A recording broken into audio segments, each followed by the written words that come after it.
Welcome to Deepika mom kitchen. ಎಲ್ಲರಿಗೂ ನಮಸ್ಕಾರ. ನಾನು ಪವಿತ್ರ. ಇವತ್ತಿನ ಸ್ಪೆಷಲ್ ರೆಸಿಪಿ ಪೈನಾಪಲ್ ಹೋಳಿಗೆ ಮಾಡೋದು ಹೇಗೆ ನೋಡೋಣ. ಅದಕ್ಕೂ ಮುಂಚೆ ಯಾರೆಲ್ಲ ನಮ್ಮ ಚಾನಲ್ನ ಸಬ್ಸ್ಕ್ರೈಬ್ ಮಾಡದೆ ನೋಡ್ತಾ ಇದ್ದೀರಾ, ಪ್ಲೀಸ್ ಇವಾಗಲೇ ಸಬ್ಸ್ಕ್ರೈಬ್ ಮಾಡ್ಕೊಳ್ಳಿ, ಬೆಲ್ ಬಟನ್ನ ಕ್ಲಿಕ್ ಮಾಡೋದನ್ನ ಮರಿಬೇಡಿ. ಬನ್ನಿ ಇವಾಗ ಹೇಗೆ ಮಾಡೋದು ಅಂತ ನೋಡೋಣ. ಒಂದು ಪಾತ್ರೆ ಇಟ್ಕೊಂಡಿದ್ದೀನಿ, ಅದಕ್ಕೆ 3/4 ಕಪ್ಪಿನಷ್ಟು ಮೈದಾ ಹಿಟ್ಟನ್ನು ಹಾಕೋತಾ ಇದ್ದೀನಿ. ನಾನು ಯಾವ ಕಪ್ಪಲ್ಲಿ ಮೈದಾ ಹಿಟ್ಟನ್ನ ತೊಗೊಂಡಿದ್ನೋ ಅದೇ ಕಪ್ಪಲ್ಲಿ 3/4 ಕಪ್ಪಷ್ಟು ಚಿರೋಟಿ ರವೆನ ಹಾಕ್ಕೊಂಡಿದ್ದೀನಿ. 1/4 ಟೀ ಸ್ಪೂನ್ ಅರಿಶಿನ, 1 ಚಿಟಿಕೆ ಉಪ್ಪನ್ನು ಹಾಕಿ ನೀರು ಹಾಕೋದಕ್ಕೂ ಮುಂಚೆ ಒಂದ್ಸಲಿ ಸರಿಯಾಗಿ ಮಿಕ್ಸ್ ಮಾಡ್ಕೋಬೇಕು. ಚೆನ್ನಾಗಿ ಮಿಕ್ಸ್ ಮಾಡಿದ್ದಾದಮೇಲೆ ಸ್ವಲ್ಪನೇ ನೀರನ್ನು ಸೇರಿಸ್ಕೊಂಡು ಮಿಕ್ಸ್ ಮಾಡ್ಕೋಬೇಕು. ಪೈನಾಪಲ್ ಹೋಳಿಗೆ ಅಂತೂ ತುಂಬಾ ಚೆನ್ನಾಗಿ ಬರುತ್ತೆ. ನೀವು ಒಂದ್ಸಲಿ ಇದೇ ಮೆಥಡಲ್ಲಿ ಟ್ರೈ ಮಾಡಿ, ಹೇಗೆ ಬಂತು ಅಂತ ನನಗೆ ಕಾಮೆಂಟ್ಸ್ನಲ್ಲಿ ತಿಳಿಸಿ. ಇದೇ ರೀತಿ ಯಾವುದಾದ್ರೂ ಹೊಸ ರೆಸಿಪಿ ಬೇಕು ಅಂದ್ರೂ ಕೂಡ ಕಾಮೆಂಟ್ಸ್ನಲ್ಲಿ ತಿಳಿಸಿ, ಆದಷ್ಟು ಬೇಗ ಅಪ್ಲೋಡ್ ಮಾಡ್ತೀನಿ. ಇವಾಗ ಸ್ವಲ್ಪನೇ ನೀರು ಹಾಕ್ಕೊಂಡು ಈ ಹದದಲ್ಲಿ ನಾನು ಮಿಕ್ಸ್ ಮಾಡ್ಕೊಂಡಿದ್ದೀನಿ. ಈ ರೀತಿ ಮಿಕ್ಸ್ ಮಾಡ್ಕೊಂಡಿದ್ದೀನಿ. ಇವಾಗ ಸ್ವಲ್ಪ ಎಣ್ಣೆನ ಹಾಕ್ಕೊಂಡು ಚೆನ್ನಾಗಿ ನಾದ್ಕೋಬೇಕು. ನಾವು ಕಣಕನ ಎಷ್ಟು ನಾದ್ಕೋತೀವೋ ಅಷ್ಟು ನಮಗೆ ಒಬ್ಬಟ್ಟು ಚೆನ್ನಾಗಿ ಬರುತ್ತೆ. ನಾನು ಈ ಕಣಕನ ಕಲಸಿ 2 ಅವರ್ ನೆನೆಯೋಕ್ಕೆ ಬಿಟ್ಟಿದ್ದೆ. ನಾವು ಚಿರೋಟಿ ರವೆ ಹಾಕಿರೋದ್ರಿಂದ ಚೆನ್ನಾಗಿ ನೆನಿಬೇಕು. ಈಗ ಮೇಲೆ ಎಣ್ಣೆನ ಸವರಿ ಪ್ಲೇಟ್ನ ಮುಚ್ಚಿ ಸೈಡ್ಗೆ ಎತ್ತಿಟ್ಕೋತೀನಿ. ಅಷ್ಟರಲ್ಲಿ ನಾನು ಚಿರೋಟಿ ರವೆನ ಹುರ್ಕೋತಾ ಇದ್ದೀನಿ. ಲಾಸ್ಟಲ್ಲಿ ಇದು ನಮಗೆ ಕೋಟಿಂಗ್ಗೆ ಬೇಕು, ಅದಕ್ಕೋಸ್ಕರ 1/4 ಕಪ್ಪಿನಷ್ಟು ಚಿರೋಟಿ ರವೆನ ಸ್ವಲ್ಪ ಫ್ರೈ ಮಾಡಿ ಹುರ್ಕೊಂಡು ಎತ್ತಿಟ್ಕೊಂಡೆ. ಪೈನಾಪಲ್ 1 ಕಪ್ಪಷ್ಟು ತೊಗೊಂಡಿದ್ದೀನಿ, ನೋಡ್ತಾ ಇರ್ಬೋದು ನೀವು. ಈ ರೀತಿ ಕಟ್ ಮಾಡಿ ಹಾಕ್ಕೊಂಡಿದ್ದೀನಿ. 1/4 ಕಪ್ಪಿನಷ್ಟು ನೀರನ್ನು ಹಾಕಿ ಪ್ಲೇಟ್ನ ಮುಚ್ಚಿ 5 ನಿಮಿಷ ಬೇಯೋದಕ್ಕೆ ಬಿಡ್ತೀನಿ. ನಾನು ಯಾವ ಕಪ್ಪಲ್ಲಿ ಪೈನಾಪಲ್ನ ತೊಗೊಂಡಿದ್ನೋ ಅದೇ ಕಪ್ಪಲ್ಲಿ 3/4 ಕಪ್ಪಿನಷ್ಟು ಬೆಲ್ಲನ ಹಾಕ್ಕೊಂಡಿದ್ದೀನಿ. ಒಂದು ಅರ್ಧ ಲೋಟದಷ್ಟು ನೀರನ್ನು ಸೇರಿಸ್ಕೊಂಡು ಕರಗೋದಕ್ಕೆ ಬಿಟ್ಟಿದ್ದೆ. ಇವಾಗ ಚೆನ್ನಾಗಿ ಕರಗಿದೆ, ಸೈಡ್ಗೆ ಎತ್ತಿಟ್ಕೊಂಡಿದ್ದೀನಿ. ಪೈನಾಪಲ್ನ ಬೇಯೋದಕ್ಕೆ ಇಟ್ಕೊಂಡಿದ್ವಲ್ಲ, 5 ನಿಮಿಷ ಆಗಿದೆ, ಸರಿಯಾಗಿ ಬೆಂದಿದೆ. ತಣ್ಣಗಾದ್ಮೇಲೆ ನಾನು ಪೇಸ್ಟ್ನ ಮಾಡ್ಕೋತೀನಿ. ಇವಾಗ ಬಾಣಲಿನ ಇಟ್ಕೊಂಡಿದ್ದೀನಿ, ಅದಕ್ಕೆ ಬೆಲ್ಲ ಕರಗಿಸ್ಕೊಂಡಿದ್ವಲ್ಲ ಅದನ್ನು ಸೋದಿಸ್ಕೊಂಡು ಹಾಕ್ಕೊಂಡಿದ್ದೀನಿ. ಇವಾಗ ಚೆನ್ನಾಗಿ ಕುದಿಯೋದಕ್ಕೆ ಬಿಟ್ಟಿದ್ದೆ, ಕುದೀತಾ ಇದೆ. ಹಸಿ ತೆಂಗಿನಕಾಯಿ ತುರಿನ ನಾನು ಪೇಸ್ಟ್ ಮಾಡಿ 1/4 ಕಪ್ಪಿನಷ್ಟು ಹಾಕೋತಾ ಇದ್ದೀನಿ. ನೀವು ಬೇಕಿದ್ರೆ ತೆಂಗಿನಕಾಯಿ ಪೇಸ್ಟ್ನ ಅರ್ಧ ಕಪ್ಪನ್ನು ಹಾಕೋಬೋದು. ಇವಾಗ ಚೆನ್ನಾಗಿ ಪಾಕದಲ್ಲಿ ಬೆಂದಿದೆ.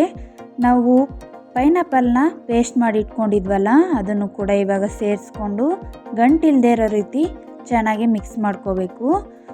ಇದು ಈ ಪಾಕದಲ್ಲಿ ಚೆನ್ನಾಗಿ ಬೇಯಿಸ್ಕೊಂಡಿದ್ದೀನಿ. ಈ ಟೈಮಲ್ಲಿ ನಾನು ಚಿರೋಟಿ ರವೆನ ಹುರಿದಿಟ್ಕೊಂಡಿದ್ನಲ್ಲ ಅದನ್ನು ಸ್ವಲ್ಪನೇ ಸೇರಿಸ್ಕೊಂಡು ಚೆನ್ನಾಗಿ ಮಿಕ್ಸ್ ಮಾಡ್ಕೋಬೇಕು, ಇಲ್ಲಾಂದರೆ ಗಂಟಾಗ್ಬಿಡತ್ತೆ. ನಾವು ಚಿರೋಟಿ ರವೆ ಹಾಕೋದ್ರಿಂದ ಕೋಟಿಂಗು ಚೆನ್ನಾಗಾಗತ್ತೆ, ಬೇಗನೂ ಗಟ್ಟಿಯಾಗತ್ತೆ. ಇಲ್ಲ ಅಂದರೆ ನಾವು ಹಾಗೆ ಮಾಡ್ತೀವಿ ಅನ್ನೋದಾದರೆ ತುಂಬಾ ಲೇಟ್ ಆಗುತ್ತೆ. ಈ ಟೈಮಲ್ಲಿ ಸ್ವಲ್ಪ ತುಪ್ಪನ ಹಾಕ್ಕೊಂಡು ಚೆನ್ನಾಗಿ ಮಿಕ್ಸ್ ಮಾಡ್ಕೋಬೇಕು. ತುಪ್ಪ ಹಾಕೋದ್ರಿಂದ ಟೇಸ್ಟು ತುಂಬ ಚೆನ್ನಾಗಿ ಬರುತ್ತೆ. ತುಪ್ಪ ತಿನ್ನೋದ್ರಿಂದ ಆರೋಗ್ಯಕ್ಕೂ ತುಂಬಾ ಒಳ್ಳೆಯದು.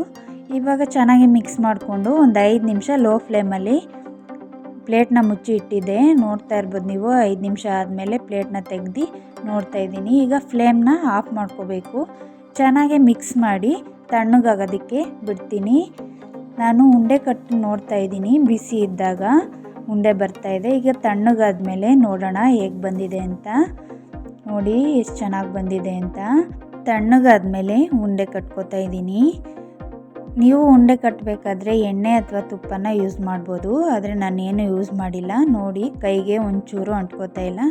ಕಣಕನ ಕಲಸಿಟ್ಕೊಂಡಿದ್ವಲ್ಲ, ನೋಡ್ತಾ ಇರ್ಬೋದು ನೀವು ಎಷ್ಟು ಚೆನ್ನಾಗಿ ನೆಂದಿದೆ ಅಂತ. ಚೆನ್ನಾಗಿ ಒಂದ್ಸಲಿ ಮಿಕ್ಸ್ ಮಾಡಿಕೊಂಡು ಹೋಳಿಗೆನ ತಟ್ಕೊಳ್ಳೋಣ.